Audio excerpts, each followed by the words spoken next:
Well, good afternoon. My name is Stephanie Ford. I want to welcome you to Lunch with a Leader. You know, our goal of Lunch with a Leader is to raise the spiritual temperature of leaders in our area. And simply put, that means that we want to help equip leaders so that they can lead with their faith out in front in the space where God has placed them. And so whether you are a business leader, community leader, entrepreneur, a principal, teacher, whoever you are, whatever it is that God has placed you in, we hope that today is for you.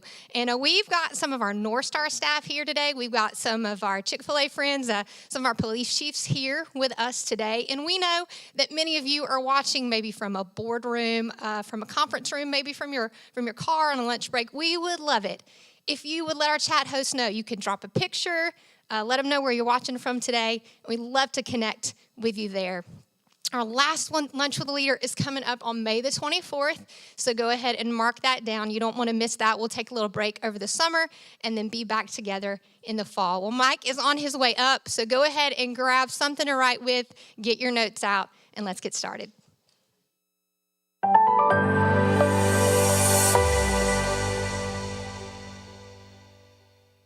Well, hello, everybody. I hope you're having a great day today as we get to continue this series through the life of Joshua. If I've never met you before, my name is Mike, and this is one of the joys of something I get to do once a month to spend time with you and hopefully, as Stephanie said, raise that temperature of being a leader. You know, we're here in the South, and I know a lot of you guys are watching from other places, but it's going to be in the 80s, which is just a blessing of God. And so we're glad to have that temperature. But man, to raise your spiritual temperature changes everything. I was riding somewhere with Ann, my wife, the other day, and we were talking about this.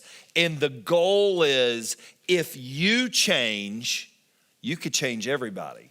And so my prayer is today that adds value to you. So I want you to go ahead and take out your notes. Ludell sent them to you. Hopefully you've got those. You've downloaded them. You got a pen, pencil, something to write with. We got a great crowd in the room today. Some good friends from Andy Duncan and our friends at Chick-fil-A who've catered our lunch once again. And we're going to be back hopefully with us this fall. And we're so excited to get back. Our goal right now is August, is we're going to be reopened. So if you're a community leader, you're going to be able to come with your team.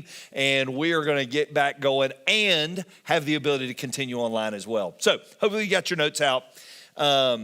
Today we're going to talk about the preparation that leaders go through. So you think of Joshua. Joshua had been there for Moses. Joshua was one of the spies the very first time that saw that they could take the promised land, and they didn't do it. But Joshua faithfully served Moses, we know, over those 40 years. And then the tap came on Joshua's shoulder, and God said, okay, Joshua, you're the guy. And last time we talked about a leader's courage and what it takes to be a leader and how you have to be courageous in moments that it would be easier not to be courageous. You can't back down. You can't pull back. You've got to go into it. Well, today, for you to be courageous, preparation has to happen. So I want you to write a little quote down right at the top of your outline. And I think it fits where we are. Preparation always precedes execution. Preparation always precedes execution. We've got some of our local police chiefs sitting over here, four of my favorite people in our community. Before they ever started in law enforcement, they went to the academy. Why do you go to the academy? You go to the academy to get your preparation. You go to get the things done. If for Major League Baseball, they go to spring training. Why do you go to spring training every year? You go to spring training to get the preparation you need so later on you can execute. NFL, they're going to do their training camp. Why do they do training camp? Preparation. You've got to prepare before you can execute. Now, get this. Before God can ever use a leader greatly, preparation has to happen in that leader's life. Your title does not mean you're always prepared for how God wants to use you. You may be really good at the industry that you're in, whether it's coaching, teaching, real estate. I know we got a lot of real estate professionals watching right now. In the business sector, you may be really good at that, but yet the spiritual piece of that, God has a bigger plan for, and it's going to take some time to get you there. And there's going to be seasons in that preparation that you're probably going to get discouraged, and you're going to go, God's forgotten me. Don't you think during those 40 years, as Moses is leading the children of Israel, Joshua is probably getting a little discouraged and going, when the heck are we ever going to get there? I mean, God's promised us the land. Why have we not walked into it? Your first little blank there in your outlines. God gives me what I'm prepared to receive. God will give me what I'm prepared to receive. We all have big dreams. We all have big visions. We all have big aspirations. But God is only going to give me what I'm prepared to receive. Here's when preparation happens most. I want you to write this thought down. Ready? When most people are not watching. Preparation in our lives does not take place on the big stage. Preparation takes place when nobody is watching, when nobody sees us, when nobody is monitoring our activity. That's when the preparation usually happens the most. Joe Louis, the great boxer, I remember writing this quote down years ago. Joe Louis, the great boxer, said this: if you cheat on your road work in the dark of the morning, you'll be found out in the big fight under the bright lights. God prepares us for how he wants to use us, and he gives me only what I'm prepared to receive. So here we've got Joshua. Moses dies. Joshua's got all these people doing what they've been doing for 40-something years, and here God taps Joshua on the shoulder and says, all right, Joshua, it's time. It's time for you to get them ready. So how does God get spiritual leaders ready for big visions? You are watching this today, whether you're sitting in this room as staff, whether you work in law enforcement, or you work at Chick-fil-A, we all have big visions for how God wants to use us. How does he get us ready? Number one, we upgrade our spiritual diet. We upgrade our spiritual diet. Joshua instructed the people of Israel to do this: prepare your provisions. For us to get where we need to go, we've got to get the right stuff together to get there. I can't take someone spiritually somewhere I have not been myself. I've got to prepare my provisions. I've got to get things in order. There was an entire nation listening to Joshua. There were over 3 million people. We always think wandering in the wilderness would, like, getting lost in the wilderness for 40 years with 4 people in my family would drive you crazy. For 40 years with now over 3 million people, all they had done is wander. They had not fought. They had not had to prepare. Joshua goes to them and says, I want you to get your provisions together. We need to pack up our food. We need to pack up our supplies, because where we're at now, we're not staying in. Next little point. As a spiritual leader, I must establish a daily time with God in prayer and Bible study. Daily. Why? Because I can't take people somewhere I am not prepared for and have the provisions for. We get the provisions for the journey when we spend our time alone with the Lord before the day gets going. Now, here's the hardest part as a spiritual leader. Most people are never going to see that part of you. Most people are never going to know that part of you until it counts.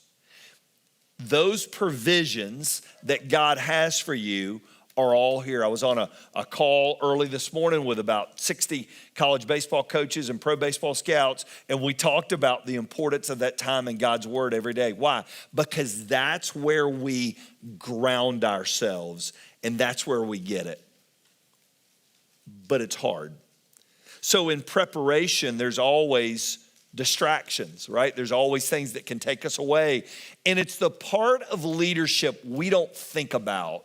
But to get where I need to go in the journey, I've got to get that part right. Well, a few months ago on my podcast, Lunch with a Leader, I got to interview the gentleman that really inspired this whole deal with our Lunch with a Leader, with spiritual leadership groups many of you are in that I lead, with the podcast. It all came out of a weekend I got to spend with this gentleman and his team at Blackaby International. His name is Richard Blackaby. And Richard talked about why this is so important in a leader's life. I want you to watch this clip with me, would you?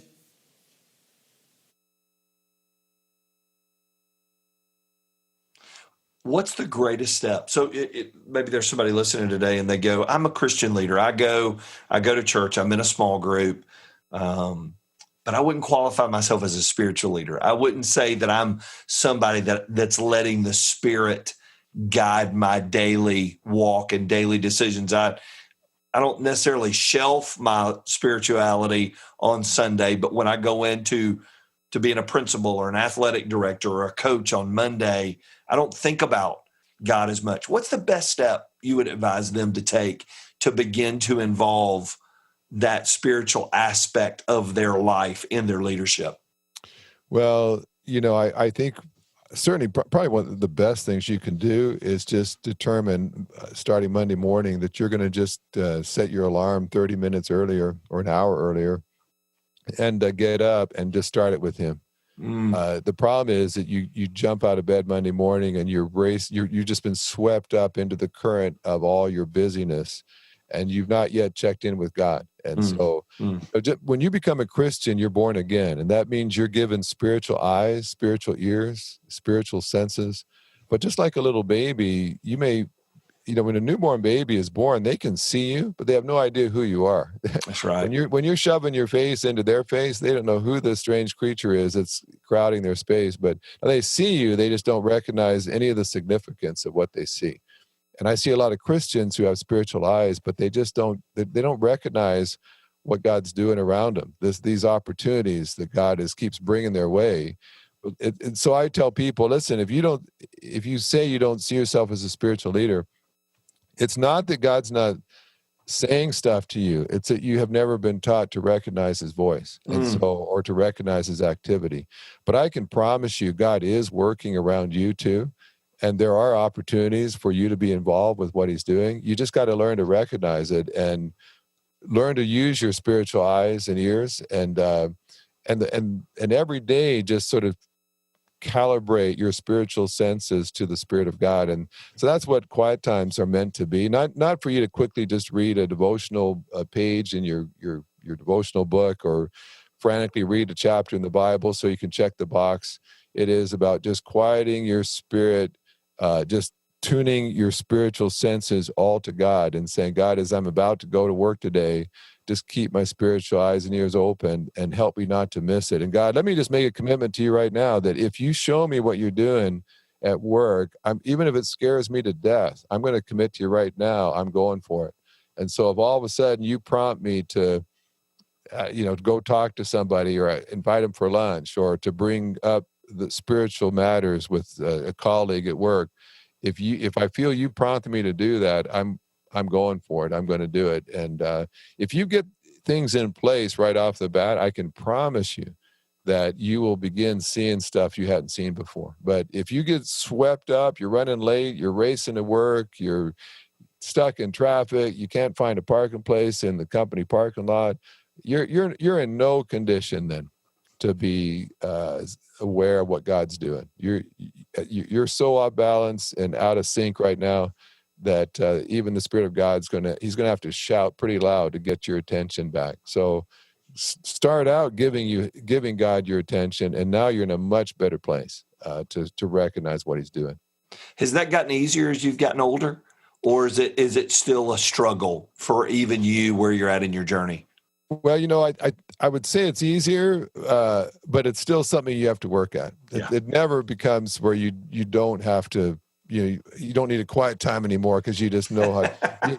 you have to always do that. You have That's to right. always work. But you know, and people have used the analogy of being married. It's when I've been married now to my wife 37 years, and you know, I'm just as married to her today as I was the day after our wedding day. We're no more married now than we ever were, but I sure know her a lot better. I mean, I can be sitting down in my office and just sense I better go check on my wife.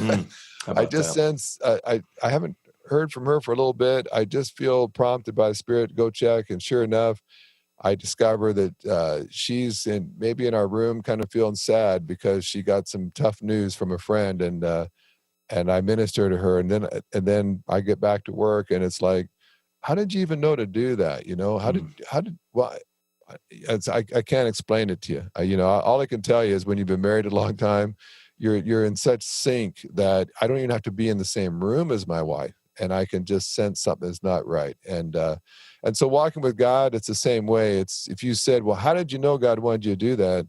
There are times I have to say, I don't know if I could put it into words. It's just that after walking with him as long as I have, you just learn some things. I recognize that still small voice. I didn't used to. When I was a teenager, God was speaking, and a lot of times I blew right past him, but I've learned what that voice means and that prompting, and I've just learned, stop whatever you're doing and join him. And so I would say it is easier in some ways, but you have to, it's like any relationship. If you're married 30, 40 years, you start neglecting that relationship, you're going to be in trouble all the same. Amen. You know, it sounds easier than it is, doesn't it? I mean, it's like, oh yeah, I know I need to do that. But everything in life, we live in a world where we like it immediately, right? I mean, we like it to get it now. I don't want it a year from now. I don't want my dream and my vision and my passion. Don't you think Joshua would have wanted it on day one, not day how many after 40? You tested my math skills. After 40 years, that's a bunch of days, right? He wanted it day one. They saw it. They saw they could do it, but it wasn't the right time. The other spies said they couldn't. He had to wait 40 years, which drives us crazy because number two, we don't like delays. We got to be active in the delays. Delays are a part of life, aren't they? Aren't they part of our growth? We don't like delays. Here in Georgia, we have a thing called the Peach Pass. I got the Peach Pass because I don't want to delay. I want to get on the road and drive by all the traffic on 75 and hope it's going my direction, right?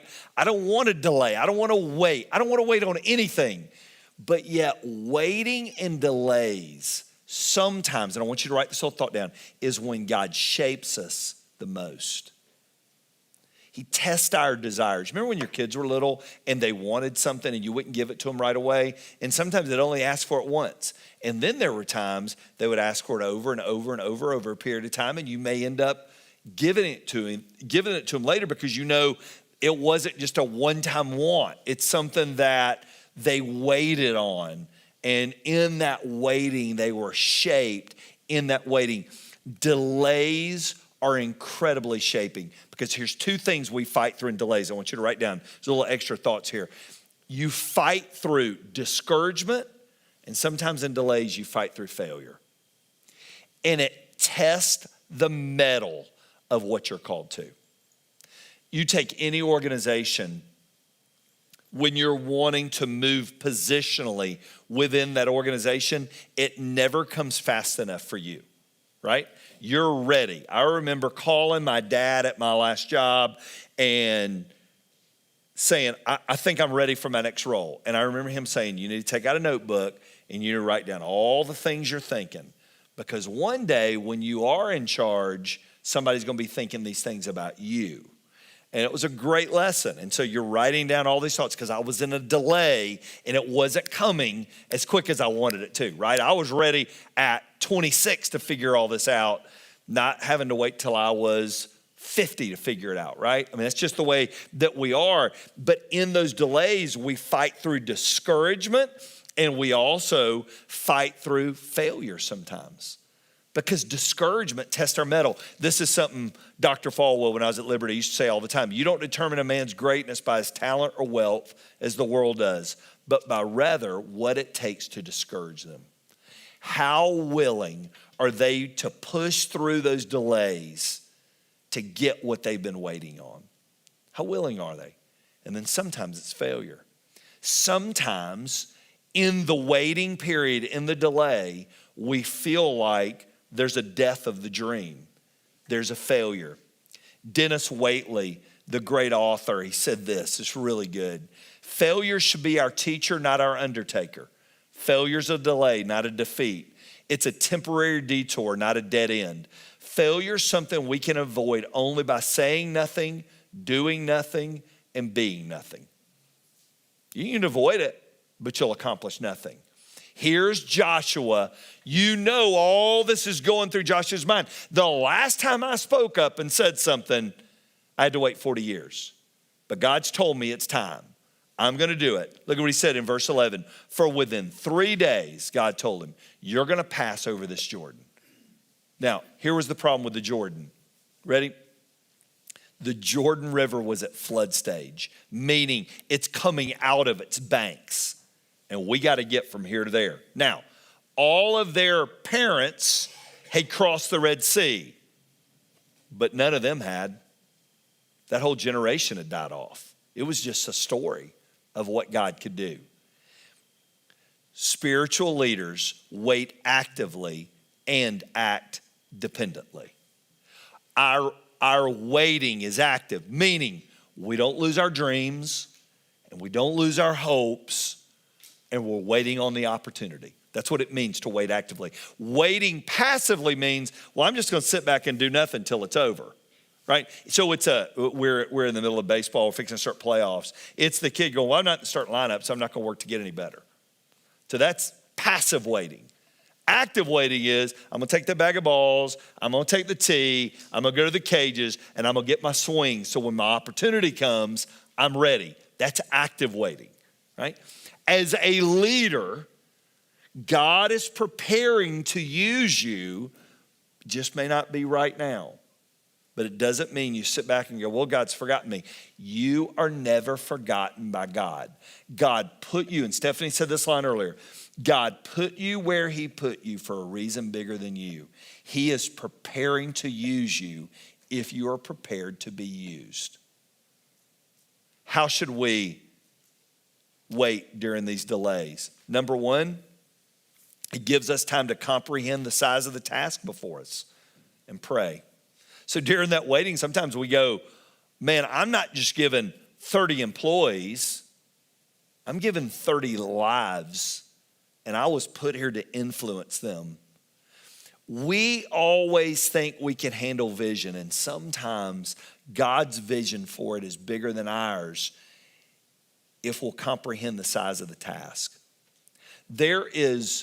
So let's just say your task, you said, I want to be a spiritual leader in my family.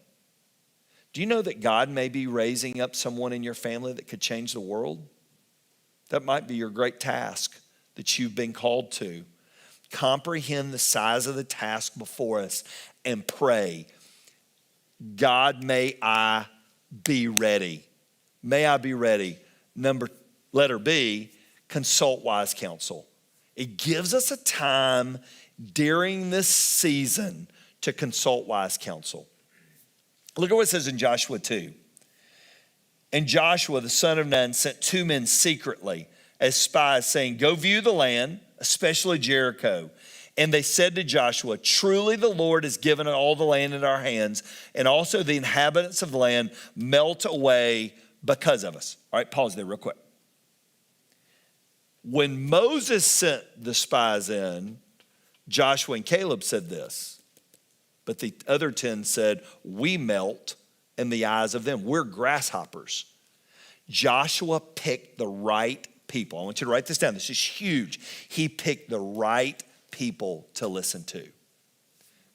I am begging you, do not just throw it open on Facebook to get people's opinions, because they're crazy people on Facebook, all right? And so you'll hear somebody's going to agree with you, right or wrong.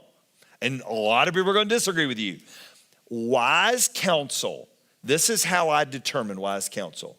They're the people I have to go to ask, not the people that are just always telling me. Does that make sense?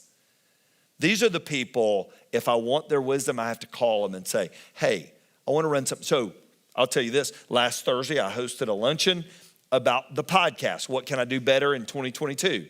I didn't get people that always have opinions of guests I should have on. I want people, number one, that know what I'm talking about. Number two, they listen. And number three, I have to ask for their opinions. That's wise counsel. Those are the people I want to know. Consult wise counsel. Pray and seek godly counsel. Do their values line up with yours? Is their passion the same as yours? Are they jaded in what they're going to tell you? So here's what I want you to do at your tables. Hopefully you're at a conference table. Maybe you are watching from your car and this just gives you a time to talk. But many of us in this room are sitting at a table. I want you to take 3 minutes at your table and talk about what wise counsel can provide you. And I'll see you back in 3 minutes.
I don't know where you're watching from, but I heard some great dialogue in the room. So we hadn't done this in a while. I'd love to hear from some of the folks in the room. You holler it out, and then I'll echo it back. What does wise counsel give us? Why is wise counsel so valuable? What would you guys say?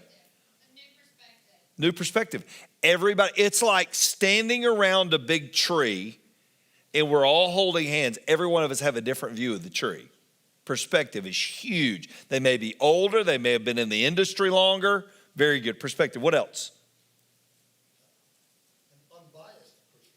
Unbiased perspective. They're not in the weeds with you. They don't know all there is to know. And these chiefs are sitting over here. We do a Bible study together once a month. We read spiritual leadership books together. And it's so many times in that group, you'll hear them bouncing stuff off each other because they're in the same field. They get it. They understand. I don't get that world. They get that world. Anybody else? Yeah, you don't know everything. You don't know what you don't know. You're not good at everything. You're just not. So God brings people into your lives for seasons and for perspective and wisdom. And he's put people around you. If you have made yourself open as a leader, then you are going to have those people around you. Typically, they may be outside your organization. Sometimes they're within. Sometimes they're that confidant that can help you with things. But get wise counsel. Letter C, confirm. Delays, boy, this is good. Woo! Delays confirm who is with me. You see people's motives when you go through delays on a team, right? Some people that want the quick, they want to get ahead quick. Their motive isn't right. They don't make the trip with you. They're not on the long journey. They're on the success journey. When it's not successful, they're out. So I've been at North Star for 24 years. The seasons of testing have been seasons where we find out who's really in and who's maybe not as much in. And there's sometimes seasons that certain people are good for when they're not good for other seasons. So I'll give you for instance. So Larry Osborne, who pastors North Coast in California, it gives one of the greatest leadership lessons, and I'm probably going to botch it, but I think I got it down. He said, it's like a team. Some people on a team are really good when it's a tennis team because they can get on the same van together. They share all the same stories together. There's not that many of them. And everything going on, everybody knows. But then sometimes our organization, our departments, our team grows from being a tennis team to a golf team. There's a few more, and we're a little more spread out. We're not hanging out as much as we used to because we're going to different parts of the course, but still we're small enough that the coach is always with the team. But then sometimes there's a basketball team. So we've gone from 4 to 6 to 12 on the basketball team. So it is a little bigger. But everybody is going to fit on the same bench. Everybody fits on the same bus, and that works good. But then sometimes it's a baseball team. You've gone from 12 to 24. It's doubled, and you've got a position coach. You've got an infield instructor, a catching instructor, a pitching instructor, a hitting instructor, and you're sort of divided up. And they're like, well, it's not as much fun as it when we were all sitting together, right, organizationally. And then there's football teams. You can ride together on the same bus. There's an offensive bus and a defensive bus. In our organization, sometimes during delays, I want you to write this word down, there is restructuring that confirms the who's. You go, okay, during this season, I am seeing as a leader with more clarity what it's going to take to get us across. What it's going to take to get us across the river, and you find out the who. You know, and John Gordon talks about it, many leadership experts talk about who's in the right seat on the bus. It's a big part of the journey. Joshua 1, 12 through 15, and to the Reubenites, the Gadites, and the half tribe of Manasseh, Joshua said, remember the word that Moses, the servant of the Lord, commanded you, saying, the Lord your God is providing you a place of rest, and will give you this land. Your wives, your little one, your livestock shall remain in the land that Moses gave you beyond the Jordan. But all the men of valor among you shall pass over armed before your brothers and shall help them until the Lord gives rest to your brothers and he has to you, and they take possession of the land that the Lord is giving you. Then you shall return to the land of your possession and shall possess it, the land that Moses, the servant of the Lord, gave you beyond the Jordan toward the sunrise. So there were 2.5 tribes that had already gone and done some of this. And Joshua was saying, we're gonna need all of you and the men armed to help all of us. The who is huge for the journey. And the final thing, number 3, during delays, we unlock every door of our private lives for the Lord. As we're being prepared to be used, we become an open book. We can't lead spiritually without our lives being spiritual, right? So if I want the temperature of my team to be a high spiritual temperature, I heard one leader say it like this, Ray Johnson out in California. He said, stick a thermometer in the leader's mouth and you'll get the temperature of the team. So if spiritually I'm wanting to be a spiritual leader in a secular organization, which is, now listen, I ain't pretending it's easy. I don't do it. I see it being done. I'm not doing it. I'm in a church organization where you get paid to be spiritual, right? And so in your organization, you don't. But if I'm going to, I've got to unlock every door of my private life for the Lord to use. Listen to what Joshua said. Then Joshua said to the people, consecrate yourselves, for tomorrow the Lord will do amazing wonders among you.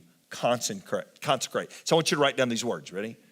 Purify, sanctify, and make holy. So here's a question I've got for you as a leader. Have you given yourself wholly to the Lord to use? Not part of you, not a piece of you, but all of you. Have you opened the book and said, God, you've got all of me. I'm not keeping anything hidden. And this is where it gets scary. Because if we do that, we're like, what's God gonna do with me?